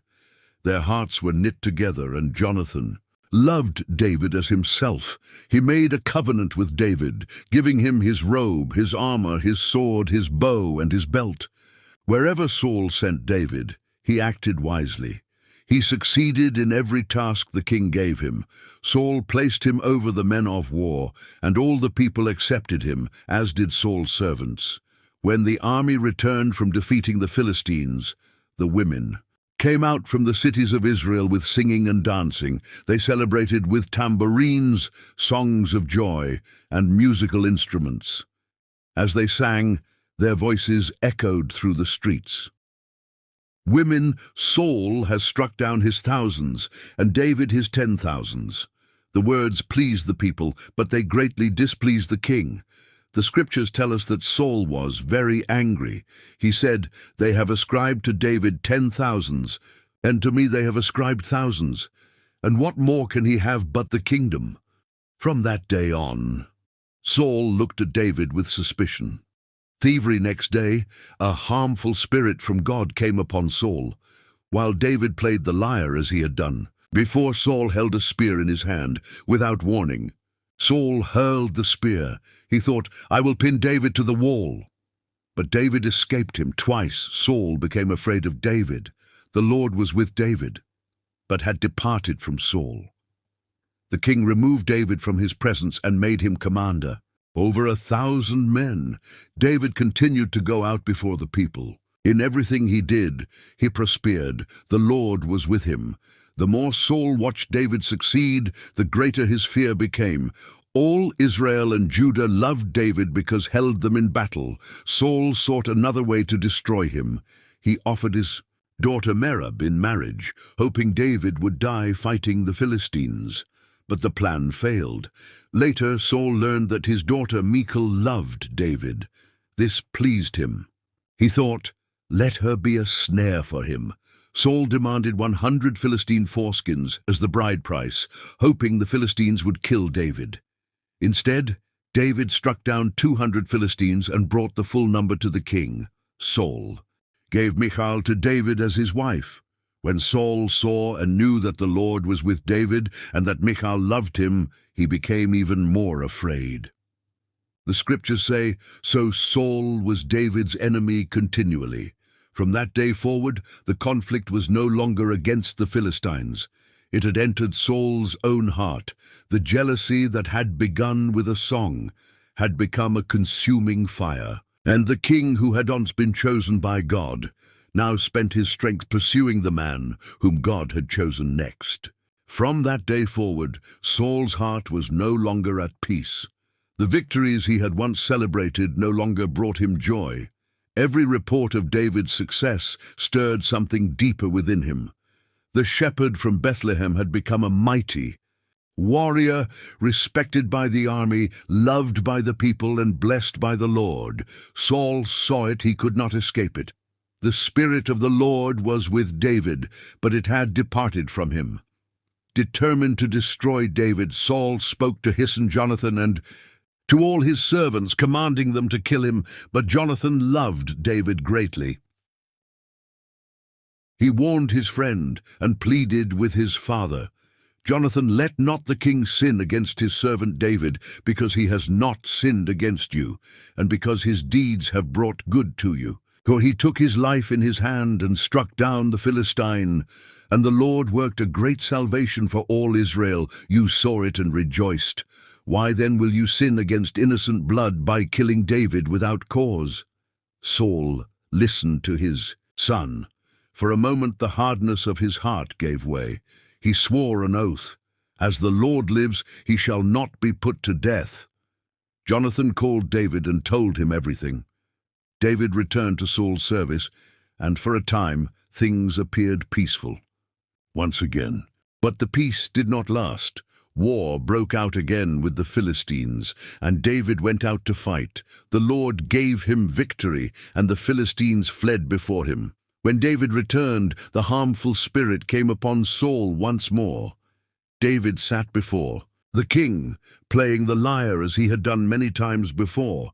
Saul held a spear in his hand. Suddenly he hurled it toward David, intending to pin him to the wall. But David escaped. That night, Saul became convinced that David must die. He sent messengers to David's house to watch it until morning, intending to kill him. Michal, Saul's daughter and David's wife, warned him, "Michal, if you do not escape, with your life tonight, tomorrow you will be killed." She helped David climb through a window, and he fled into the night. When Saul's messengers entered the house, they found only an idol in the bed with goat's hair at its head. David had escaped. Saul's pursuit had begun. David fled to Samuel at Ramah and told him everything Saul had done. When Saul learned where David was, he sent messengers to capture him. But when they came into the presence of Samuel and the company of prophets, the Spirit of God came upon them, and they began to prophesy. Saul sent another group. The same thing happened. He sent a third group. Again they prophesied. Finally, Saul went himself. Before he reached Samuel, the Spirit of God came upon him, and he too prophesied, lying down all that day and all that night. The saying was repeated once more, "Is Saul also among the prophets?" David departed from Ramah and met Jonathan in secret. He asked, "What have I done? What is my guilt? And what is my sin before your father, that he seeks my life?" Jonathan did not believe his father intended such harm, but together they made a plan. At the new moon feast, David would be absent. Jonathan would learn his father's true intentions. When the feast began, Saul noticed David's empty place. On the second day, he asked, "Why has not the son of Jesse come to the meal either yesterday or today?" Jonathan answered that David had asked permission to go to Bethlehem for his family's sacrifice. Saul's anger burned against Jonathan. He said, "You son of a perverse, rebellious woman, do I not know that you have chosen the son of Jesse to your own shame? For as long as the son of Jesse lives on the earth, neither you nor your kingdom shall be established. Therefore send and bring him to me, for he shall surely die." Jonathan answered, "Jonathan, why should he be put to death? What has he done?" Saul hurled his spear at Jonathan. At that moment, Jonathan knew his father was determined to kill David. The next morning, Jonathan went into the field as they had arranged. He shot the arrows beyond the young servant and cried, "Jonathan, is not the arrow beyond you?" After the servant departed, Jonathan and David met one final time. They embraced. They wept together. Jonathan said, "Jonathan, go in peace, because we have sworn both of us in the name of the Lord, saying, 'The Lord shall be between me and you, and between my offspring and your offspring forever.'" David fled. For years, Saul pursued him through the wilderness. He searched the caves of En-Gedi. He marched through the wilderness of Ziph again and again. The Lord delivered David into situations where he could have killed Saul, yet David refused. In the cave at En-Gedi, Saul entered alone. David's men whispered, "Here is the day of which the Lord said to you, 'Behold, I will give your enemy into your hand.'" David quietly cut off the corner of Saul's robe. Immediately his conscience troubled him. He would not raise his hand against the Lord's anointed. When Saul left the cave, David called after him. He bowed with his face to the earth and held up the corner of the robe. "My lord the king." Saul turned. David showed him the piece of the robe and declared that he had spared his life. Saul wept. He said, "You are more righteous than I, for you have repaid me good, whereas I have repaid you evil." He continued, "And now, behold, and know that you shall surely be king, and that the kingdom of Israel shall be established in your hand." Yet though Saul confessed the truth, his heart never truly changed. The pursuit continued. At last, the Philistines gathered for one final battle. Saul looked upon their vast army and was afraid. He inquired of the Lord, but the Lord did not answer him by dreams, by Urim, or by prophets. In desperation, Saul sought out a medium at Endor, though he himself had driven such people from the land. That night, the Lord permitted Samuel to appear. Samuel said, "Why then do you ask me, since the Lord has turned from you and become your enemy?" Then he declared the Lord's judgment. "Tomorrow you and your sons shall be with me. The Lord will give the army of Israel also into the hand of the Philistines." Saul fell full length upon the ground. The next day the Philistines fought against Israel on Mount Gilboa. The men of Israel fled. Jonathan, Abinadab, and Malchishua, the sons of Saul, were killed. The battle pressed hard against Saul. The archers found him. He was badly wounded. Saul said to his armor-bearer, "Draw your sword, and thrust me through with it, lest these uncircumcised come and thrust me through and mistreat me." But his armor-bearer would not. He was greatly afraid. So Saul took his own sword and fell upon it. When the armor-bearer saw that Saul was dead, he also fell upon his sword. So Saul died, his 3 sons died, his armor-bearer died, and all his men died together that day. The reign of Israel's first king had come to an end. The man who had once hidden among the baggage, the man who had been chosen by God, the man who had united Israel in its first great victory, now lay silent upon Mount Gilboa. The Philistines took his armor and displayed it in the house of their gods. They fastened his body to the wall of Beth-shan. But when the men of Jabesh-Gilead heard what the Philistines had done, they remembered the day Saul had saved their city. Their valiant men traveled through the night. They took the bodies of Saul and his sons from the wall of Beth-shan and returned them to Jabesh. There they burned the bodies, buried the bones beneath the tamarisk tree, and fasted 7 days. Thus ended the life of Saul, Israel's first king. He had begun with humility. He had been chosen by God. He had been empowered by the Spirit. But through repeated disobedience, fear of people, and refusal to fully obey the Lord, he lost the kingdom. Entrusted to him, the throne of Israel now stood empty, and the shepherd from Bethlehem was about to become king. The battle on Mount Gilboa was over. The cries of war had faded. The armies had departed. Upon the mountains where Israel had fought so fiercely, Saul and his sons lay fallen. The Philistines celebrated their victory. They stripped Saul of his armor and sent the news throughout the land of Philistia. His armor was placed in the temple of Ashtaroth, and his body was fastened to the wall of Bethshanas, a sign of triumph. But not everyone forgot what Saul had once done. When the men of Jabesh Gilead heard what had happened, they remembered the day Saul had rescued their city from Nahash the Ammonite. Through the night, their valiant men traveled to Bethshan. They removed the bodies of Saul and his sons from the city wall and carried them back to Jabesh. There they buried the bones beneath a tamarisk tree and fasted 7 days in honor of the king who had once saved them. Far away, David remained in Ziklag. On the 3rd day, a man arrived from Saul's camp with torn clothes and dust upon his head. He fell before David. David asked, "Where do you come from?" The man answered, "Amalekite. I have escaped from the camp of Israel." David asked, "How did it go? Tell me." The man replied, "Amalekite. The people fled from the battle, and many of the people have fallen and are dead. Saul and his son Jonathan are also dead." The Amalekite claimed that he had come upon Saul leaning on his spear after the battle, and that at Saul's request he had killed him and taken the crown and armlet to bring to David. He believed David would reward him. Instead, David asked, "How is it you were not afraid to put out your hand to destroy the Lord's anointed?" David called one of his young men. The Amalekite was struck down. David would not rejoice over the death of the king, nor would he honor the man who claimed to have taken the king's life.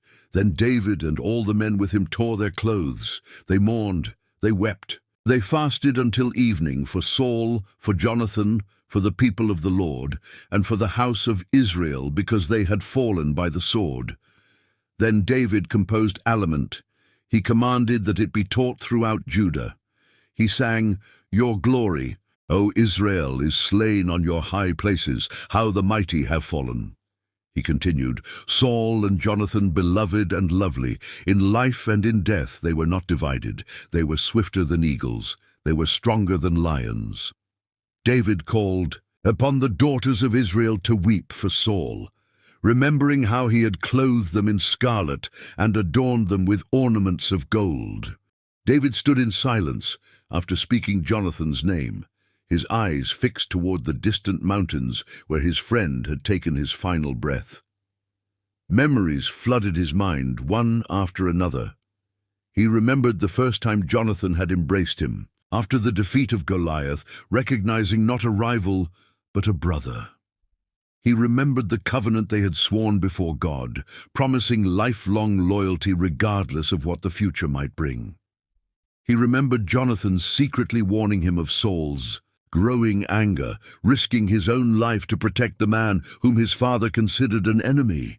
Time after time, Jonathan had chosen righteousness over ambition, truth over personal advantage, and obedience to God over the crown that by human tradition should have belonged to him. No friendship in all of Israel had ever been like theirs. Jonathan had every earthly reason to hate David. As the eldest son of Saul, he stood next in line for the throne.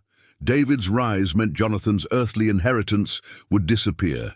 Yet Jonathan never allowed pride or jealousy to take root within his heart. Instead, he recognized the hand of God upon David's life and willingly submitted himself to the Lord's greater purpose. In one of the most remarkable acts of humility recorded in Scripture, Jonathan removed his royal robe, his armor, his sword, his bow, and his belt, giving them to David as symbols of honor and recognizing God's chosen future king. David never forgot that moment. Now the prince who had shown such extraordinary faithfulness lay lifeless upon Mount Gilboa. The covenant they had made would never again be renewed with spoken words in this life. The conversations they had shared beneath the stars had ended. The encouragement Jonathan had so often given David during the darkest days of exile would no longer be heard. David mourned not only the loss of Israel's prince, but the loss of the closest companion God had ever given him. Turning once more to Saul, David's voice remained free from bitterness. It would have been easy to rejoice over the death of the king, who had hunted him like an animal for years. Saul had thrown spears at him. He had ordered soldiers to kill him. He had forced David to flee from city to city, cave to cave, and wilderness to wilderness. Yet David refused to let revenge define his heart. Even after everything Saul had done, David remembered him as the Lord's anointed. He remembered the courageous king who had once rescued Jabesh-Gilead. He remembered the leader who had united the divided tribes of Israel. He remembered the warrior who had stood at the head of Israel's armies. David understood something that many never learn. A person's failures should never erase every good thing they once accomplished. Saul's tragic ending did not erase the victories God had given him in the beginning. His life could not be reduced to a single chapter, nor could his mistakes erase the reality that God had once greatly used him. This balance made David's lament extraordinary. He did not ignore Saul's sins. Neither did he define Saul only by them. Instead, David placed the entire story before God, acknowledging both the greatness of Saul's calling and the tragedy of his downfall. The lament closed with one final cry that has echoed across more than 3,000 years of history. How the mighty have fallen, and the weapons of war perished. Those words became more than a funeral song. They became a warning that no position, title, gift, or accomplishment can preserve a person who abandons wholehearted obedience to God. Saul's story began with extraordinary promise. He came from the small tribe of Benjamin, the least significant among Israel's tribes after the dark events recorded in the book of Judges. Saul himself considered his family insignificant. When Samuel first revealed God's calling, Saul could hardly believe it. He questioned why someone from such a humble background would be chosen to rule the nation. That humility was beautiful.